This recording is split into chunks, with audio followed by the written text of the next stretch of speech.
गौर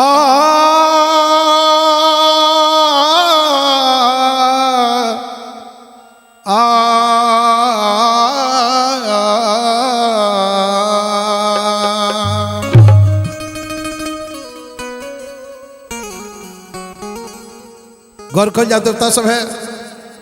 हम व्यास मुन्ना सिंह तूफान जगदम्बा स्टूडियो के माध्यम से आई एगो रामायण के माध्यम से प्रसंग सुना रहल बानी। प्रसंग हुआ कि सनातन धर्म पर कैसे लोग अत्याचार कर रहल बा।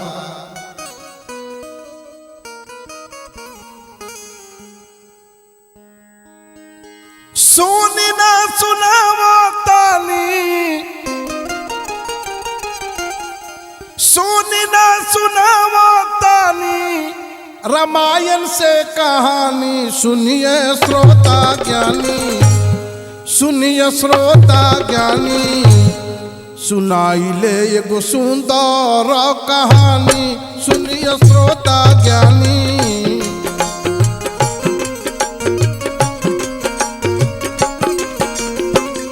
सुनाई ले सुंदर एक कहानी।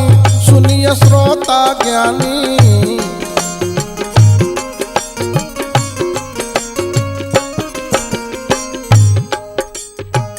भूला हुई तमाफा करब, भूला हुई तमाफा करब, बाटे नदानी। सुनिए श्रोता ज्ञानी, गाइले रामायण से कहानी। सुनिए श्रोता ज्ञानी,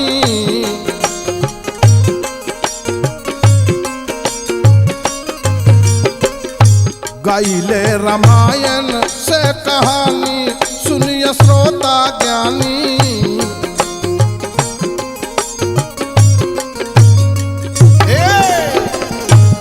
एक बार माता पार्वती भगवान भोलानाथ से कहने की है, सरकार हम एगो बात जाने के चाहतानी कि भगवान श्री हरि नारायण मृतलोक में मानव के रूप ध के आइले, नाना प्रकार के कष्ट सही ले, दुख सही ले, आखिर करूँ के का जरूरत बा। भगवान भोलानाथ कहने के हे पार्वती, ये बड़ी गुण रहस्य बा। जब जब होई है धर्म का हानि, बाढ़े यसुर अधमय अभिमानी, तब तब धरी प्रभु विविध शरीरा, अहरहु सकल संजन कर पीरा। जब जब इस देश में अत्याचार होला, सनातन पर प्रहार होला, तब तक भगवान श्री हरि नारायण ये धरती पर अवतार लेके पाप के दूर भगाई ले। सनातन धर्म पर अत्याचार कोनो नया नहीं है। सतयुग द्वापर त्रेता कलयुग हो। सतयुग में भी सनातन पर प्रहार भइल, त्रेता में भी भइल, द्वापर में भी भइल। आई कलयुग में आज सत्ता के लोभी लोग सनातन पर नाना प्रकार के अत्याचार कर रहल बा।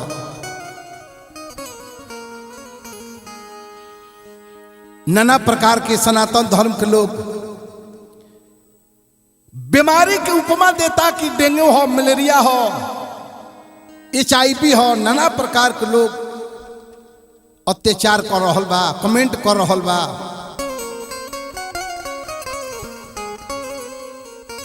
बाबा तो सनातन पर होता महाभारत, खाली स्वार्थ खातिर।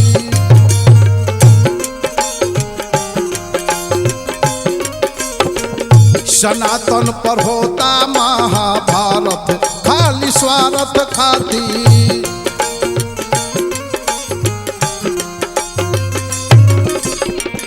आहो खाली स्वार्थ खातिर, आहो खाली स्वार्थ खातिर।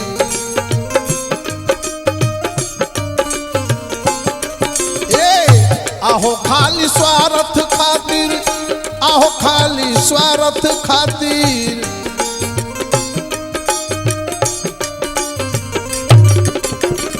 काम लोगवा करता या कारत खाली स्वार्थ खातिर।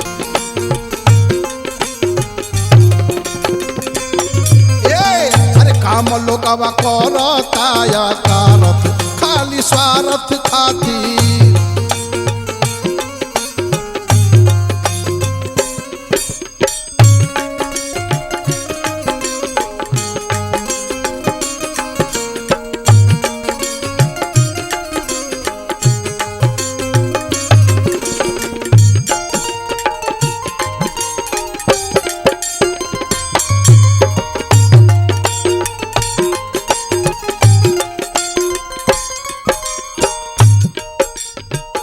सनातन धर्म के लोग नाना प्रकार के बीमारी की उपमा देता। केहू कोई है डेंगू, केहू कोई है ला मलेरिया हो।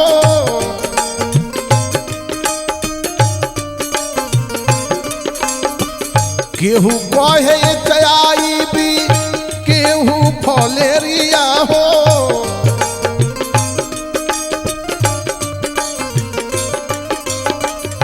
केहू कोई है डेंगू, केहू कोई है ला मलेरिया हो।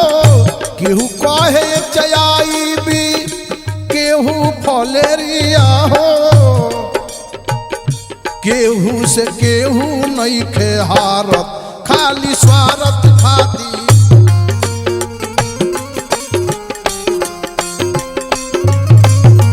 सनातन पर होता महाभारत खाली स्वार्थ खातिर।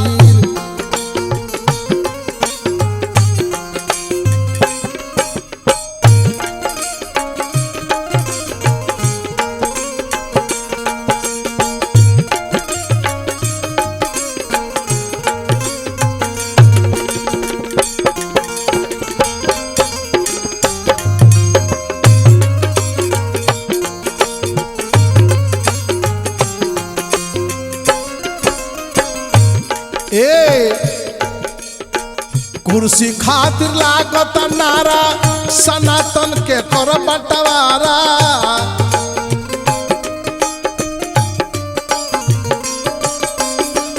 कुर्सी खातिर लागत नारा सनातन के कर बंटवारा।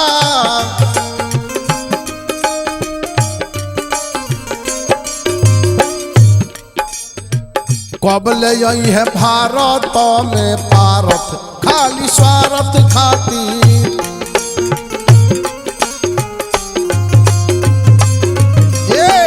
कब ले आई है भारत में पारत खाली स्वार्थ खातिर।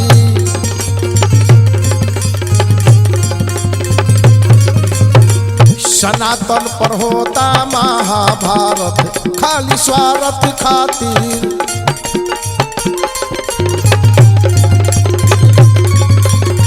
सनातन पर होता महाभारत खाली स्वार्थ खातिर।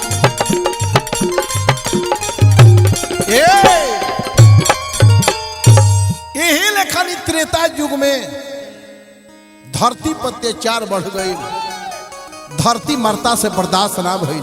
धरती माता गाय के रूप बना के देवता लोग के सभा में चलत रही। धेनु रूप धरी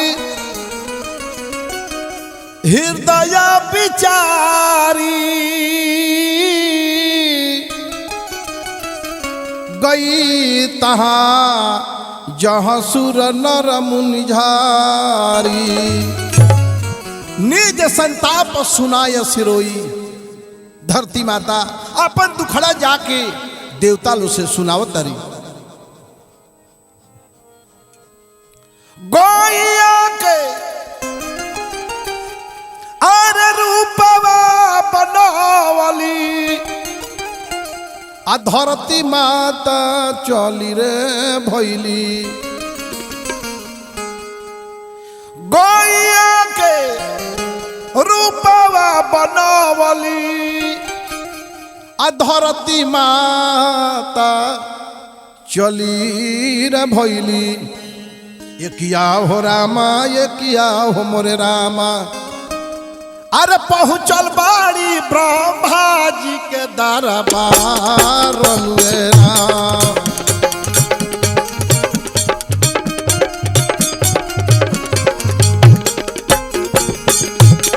एकिया हो रामा एकिया हो रामा पहुँचल बाड़ी ब्रह्मा जी के दरबार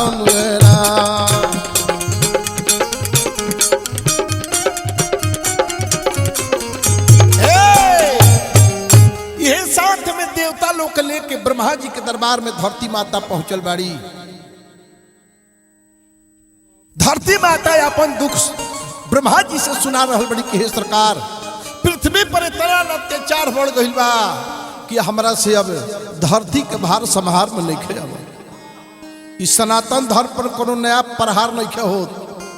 एकरा पहलू भइल बा आज से 400-500 साल पहले रामायण लिखल गई रहे।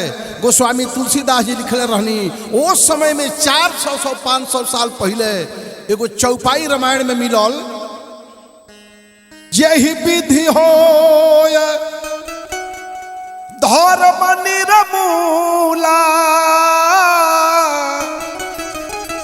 सो सब करहि वेद प्रतिकूला। चाहे जौना करे होखे सनातन धर्म के नीचा देखावल जाओ। इस सतयुग में भी भइल, त्रेता में भी भइल, द्वापर में भी भइल, आज कलयुग में भी होता। जेहि जेहि देश धनु दिवीज पावहि नगर ग्राम पुरयाग लगावहि। जहाँ सनातन धर्म के माने वाला लोग बा, गौ के रक्षा करे वाला लोग बा, ब्राह्मण के रक्षा करे वाला लोग बा, साधु संत के रक्षा करे वाला लोग बा, वो लोग को मार दिहल जाता, काट दिहल जाता, वो नगर में आग लगा दिहल जाता। ये कोनो नया घटना नहीं है। जौना तरह होके सनातन के कमजोर करो ताकि एक बार अंग्रेज आके 300 साल राज कैले, मुगल शासक आके यहाँ राज कैले। अब वह समय आ गई बा, अब देरी नहीं है। पूरा खंडे खंडे बटा जाई तल कोनो दोसर आके चढ़ जाई। उहे ब्रह्मा जी से धरती माता कहत रही कि हे सरकार धर्म धस गईल धरती में, धर्म धस गईल धरती में, पाप बढ़ल जाता भारी। ब्रह्मदेव ब्रह्मदेव मानवा में आपना विचारी। ब्रह्मदेव ब्रह्मदेव मानवा में आपना विचारी।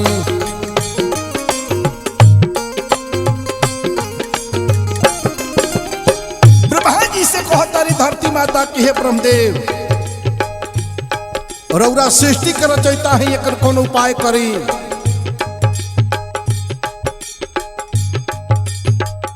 केतना लकोही आपन विपदा हो,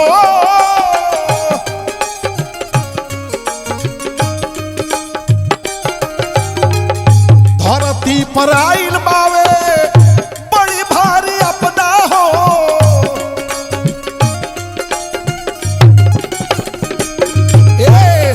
धरती पर आइल बावे बड़ी भारी आपदा हो।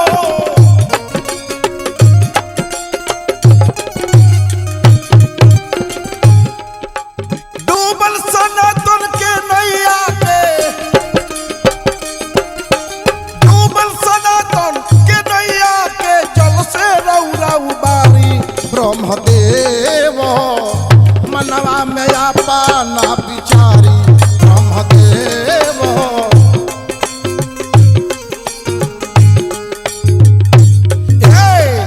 मनवा में आपना विचारी। ब्रह्मदेव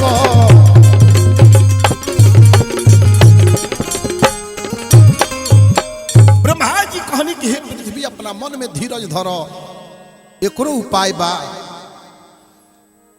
भगवान ब्रह्मा जी कहनी कि सब आदमी हमनी के क्षीर सागर में चले के भगवान विष्णु जी के लगे, केहू कहे कि बैकुंठ में चले के, लेकिन सब देवता लोग विचार करे लागल कि केहू कहीं कहता केहू कहीं कहता, आखिर भगवान भेटाए कहाँ। गोस्वामी जी चौपाई लिखनी कि बैठे सुर सब करही विचारा, आ कहाँ पाइब हरि करहूं पुकारा। भगवान के आखिर कहाँ खोजल जा। वही सभा में नारद जी पहुंच गई नहीं। जब सारा देवता लोग के बैठक जब देखनी तो नारद जी कहनी क्या हा एके संगे हतरा देवता के हमारा दर्शन हो गई, धन्य भाग में आज हमार। सब देवता लोग कहल की सरकार रौरा तो विदेश मंत्री के काम करी ले, रौरा कौन उपाय बताई जहां भगवान श्री हरि नारायण से हमनी के मुलाकात हो जा। भगवान कहाँ भेटा है।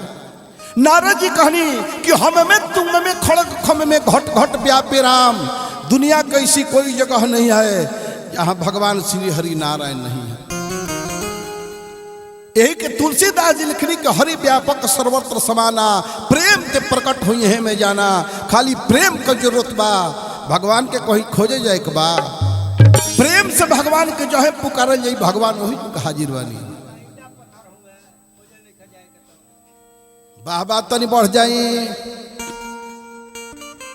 अरे हर जगह बानी भगवान, मन या न जान बाट बबुआ मोहन, तो हर जगह बानी भगवान, मन या न जान बाट।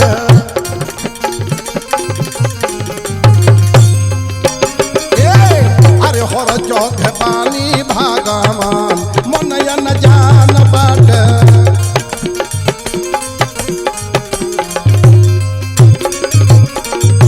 आहो मन जान बाटे, आहो मन जान बाटे।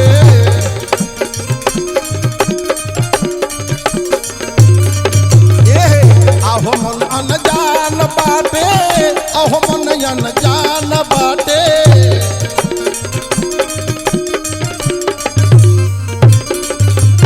अरे खोजला से भेटई है श्री राम, मन जान बाटे।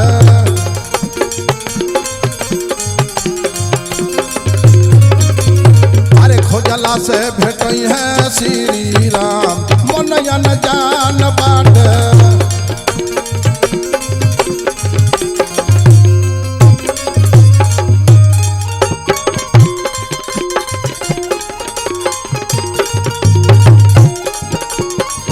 वाह मोहन वाह।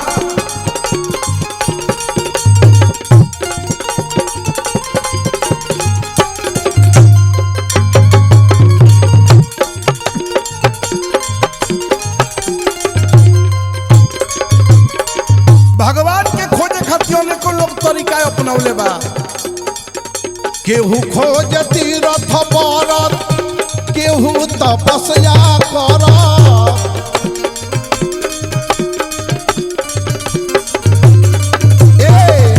केहू खोज तीरथ बरत, केहू तपस्या कर।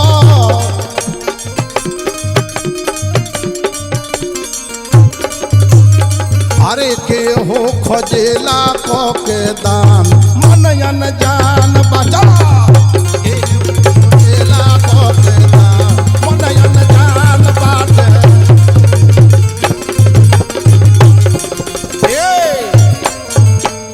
सब देवता लोग एक जगह बैठ के भगवान के गुहार लगावे लगा। भगवान सब देवता लोग के करुण पुकार सुन के भगवान सब देवता लोग के दर्शन देहनी। सब देवता लोग हाथ जोड़ के कहल के हे सरकार, हमनी के ऊपर बड़ी भारी आपदा आ गई बा। धरती माता अपन गति छोड़ के गाय के रूप बना के डर के मारे भाग के ब्रह्मलोक में आई बड़ी। धरती पर इतना न अत्याचार बढ़ गई बा कि धरती माता से बर्दाश्त नहीं हो। एक रौरा कौन उपाय करी। आर सुनली न हमनी के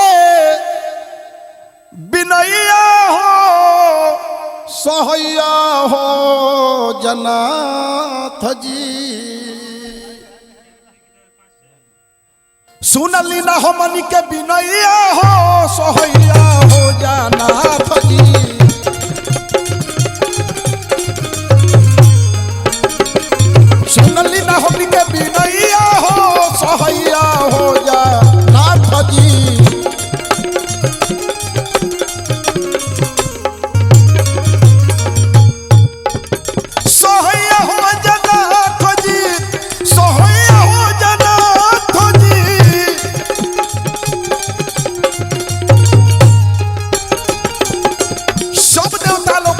सरकार को उपाय करी, समय बड़ी बाउर हो गई बा। अरे बिगड़ल बाटे समैया हो सहैया हो जानाथ जी।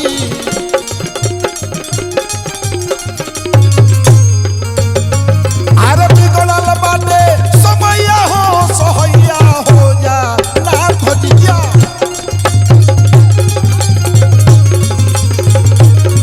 अरे बिगड़ल बाटे समैया हो सहैया हो जानाथ जी।